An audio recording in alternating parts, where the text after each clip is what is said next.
ZZ est de retour, les gars. Bonjour, bonsoir à tous et à toutes. Bienvenue chez l'Impérator. Avant de commencer, je vous invite, comme d'habitude, à vous abonner, à cliquer sur la cloche de notification et surtout à mettre un j'aime et à partager. Je vous remercie d'avance. Alors, c'est officiel. Zinedine Zidane est désormais le sélectionneur de l'équipe de France pour les 4 prochaines années. Voilà. 5 ans après son dernier passage au Real Madrid, ZZ est de retour. Et je dois vous avouer, pour ceux qui ont vu la conférence de presse, que ça a été assez magique. Je ne sais pas pourquoi, mais Zidane dégage un charisme tellement impressionnant qu'on a l'impression qu'il peut résoudre tous les problèmes de l'humanité et que quand il est en face de vous et lorsqu'il parle, tout devient subitement calme. On a l'impression qu'il peut résoudre tous les problèmes, qu'il vous rapporte de la paix dans votre cœur. Zidane, c'est un peu comme si vous avez de graves difficultés, vous avez l'impression que jamais vous n'allez réussir à vous en sortir. Mais une fois que vous croisez Zidane, qu'il vous parle et qu'il vous regarde, eh bien, vous avez l'impression que subitement, tous vos problèmes vous semblent dérisoires et vous commencez à avoir une confiance en vous qui est hors du commun. Et c'est un peu ce que le Real Madrid de Zidane a dégagé durant ces 2 passages au Real Madrid qui font cumuler 5 années, voilà, où Zidane, pour ceux qui l'auraient oublié, a quand même remporté 11 trophées avec le Real Madrid, 2 Ligas, 3 Ligues des champions consécutives, s'il vous plaît. Depuis que la Ligue des champions est devenue la compétition majeure sous l'ère moderne, c'est le premier entraîneur à l'avoir fait depuis que la compétition s'appelle justement Ligue des champions. Donc Zidane, c'est 11 trophées remportés avec le Real Madrid. Alors certes, au niveau du jeu, ce n'était pas un jeu à la FC Barcelone ou à la équipe d'Espagne de Luis de la Fuente, mais quand même, c'était un Real Madrid qui, parallèlement à la personnalité de Zidane, semblait intouchable. On avait l'impression que peu importe les difficultés, peu importe les obstacles, le Real Madrid allait toujours réussir à s'en sortir. Ce Real Madrid dégageait un calme, une sérénité, une force, une puissance qui était quasiment mystique. Et quelque part, c'est ce que dégage Zinedine Zidane. Donc là, Zidane est donc le nouveau sélectionneur de l'équipe de France et je dois avouer que ça fait bizarre pour nous qui avons connu, Zidane, bien que moi je l'ai connu à la fin de sa carrière parce qu'en réalité, j'ai beaucoup plus vu les performances de Zidane, lorsqu'il, a participé à la coupe du monde 2006, qui est d'ailleurs sa dernière compétition en tant que joueur avec l'équipe de France. Par contre, le Zidane d'avant, je ne l'ai pas trop connu, même si j'avais des petites esquisses de ce qu'il faisait. Mais je dois avouer que savoir que ça a été un joueur Ballon d'Or, champion du monde et champion d'Europe et vainqueur de la Ligue des champions avec sa fameuse reprise de volée contre Bayer Leverkusen et qu'il est désormais le sélectionneur de l'équipe de France.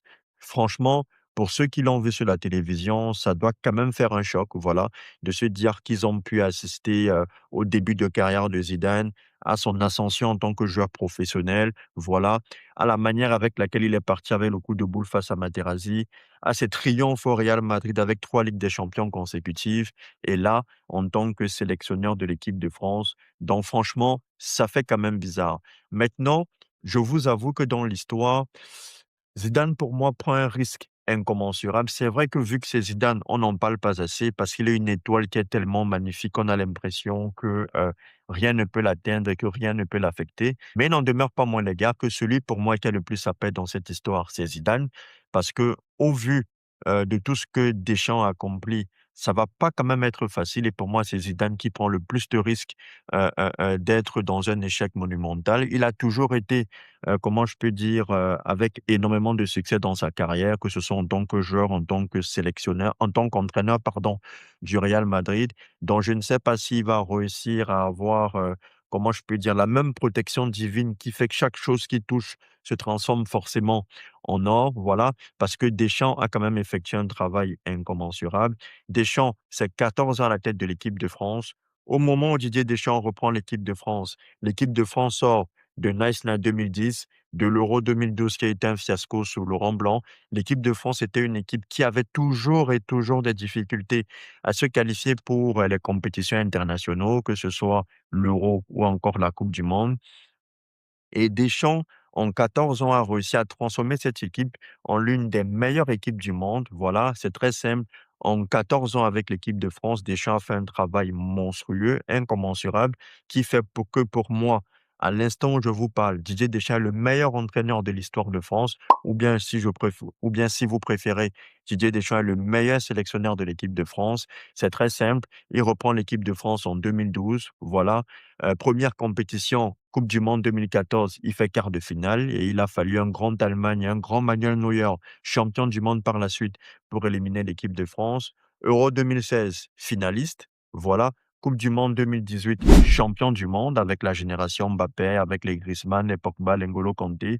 Le seul échec qu'il a pour l'instant, c'est l'Euro 2020 qui s'est déroulé en 2021. Ils se sont éliminés en huitième de finale par la Suisse, alors qu'ils avaient forcément la meilleure équipe avec Karim Benzema Ballon d'Or, avec Antoine Griezmann, avec Kylian Mbappé, voilà. Mais l'équipe de France se ressaisit rapidement avec le Mondial 2022, où ils sont à ça de faire un retour historique ou, si vous voulez, une remontada historique face à l'Argentine. Et ils terminent donc vice-champion du monde. Ils enchaînent avec l'Euro 2024 où malgré la piètre prestation au niveau du jeu, la France réussit quand même à se hisser en demi-finale de l'Euro où elle serait éliminée par l'Espagne de Lamine Yamal qui remportera la compétition par la suite. Et là, lors du dernier mondial 2026, l'équipe de France est à nouveau arrivée en demi-finale de la compétition où à chaque fois elle s'est fait éliminer, encore cette fois-ci par l'Espagne qui deviendra champion du monde. Donc, force est de constater que sous l'ère Didier Deschamps, chaque fois que l'équipe de France s'est fait éliminer, excepté en 2020-2021 contre la Suisse, la France a toujours été battue soit par les champions du monde, soit par une équipe qui est devenue champion du monde dans la compétition.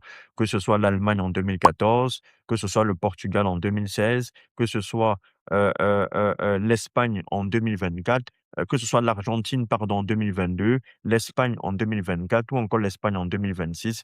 5 fois sur 6, l'équipe de France a toujours été battue ou éliminée par des équipes qui ont fini par remporter la compétition.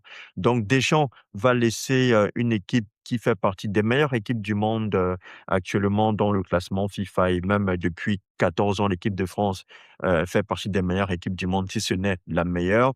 Et du coup, pour moi, ça rajoute énormément de pression à Zinedine Zidane de par le travail monstrueux que Deschamps a effectué. Je me pose réellement des questions sur la capacité de Zidane à réussir. Maintenant, comme vous le savez, le Zidane a toujours été incroyable. Il a toujours réussi là où on ne l'attendait pas. Lorsqu'il reprend le Real Madrid est dans une sale posture, voilà. Et personne ne s'attend à ce qu'il réussisse à faire 3 Ligues des Champions consécutives, même si une saison auparavant, le Real avait réussi à regagner la décima. Mais là, il a quand même l'avantage, comme il a dit d'ailleurs dans sa conférence de presse, d'avoir des joueurs de classe mondiale sur quasiment tous les postes. Il a Kylian Mbappé, qui est l'un des meilleurs joueurs du monde. Il a Ousmane Dembélé, le ballon d'or en titre. Il a Ryan Cherki, qui fait partie du top 10 ou du top 20 des meilleurs numéro 10 actuels. Il a la meilleure défense, ou bien la meilleure charnière centrale du monde avec William Saliba et Dayo Upamecano. Bref, il a une équipe compétitive avec un excellent gardien, un milieu de terrain quand même assez intéressant avec Aurélien Tchouaméni du Real Madrid et Adrien Rabiot du Milan AC qui fait le job. Donc Zidane a de quoi faire. Maintenant, est-ce que cela suffira? J'en sais rien. Mais ce qui est sûr, les gars, c'est que durant les 4 prochaines années, on aura un malin plaisir à regarder l'ascension de Zidane avec l'équipe de France. Rien que le fait de savoir ce qui va se passer avec l'équipe de France de Zinedine Zidane, ça vaut le détour et ça vaut son pesant de cacahuètes. Du coup, les gars, dites-moi dans les commentaires, est-ce que vous pensez que Zidane réussira à faire mieux que Didier Deschamps? Ou alors, est-ce que vous pensez que Zidane n'est pas en train de prendre un risque en acceptant ce challenge qui est colossal? Prenez soin de vous.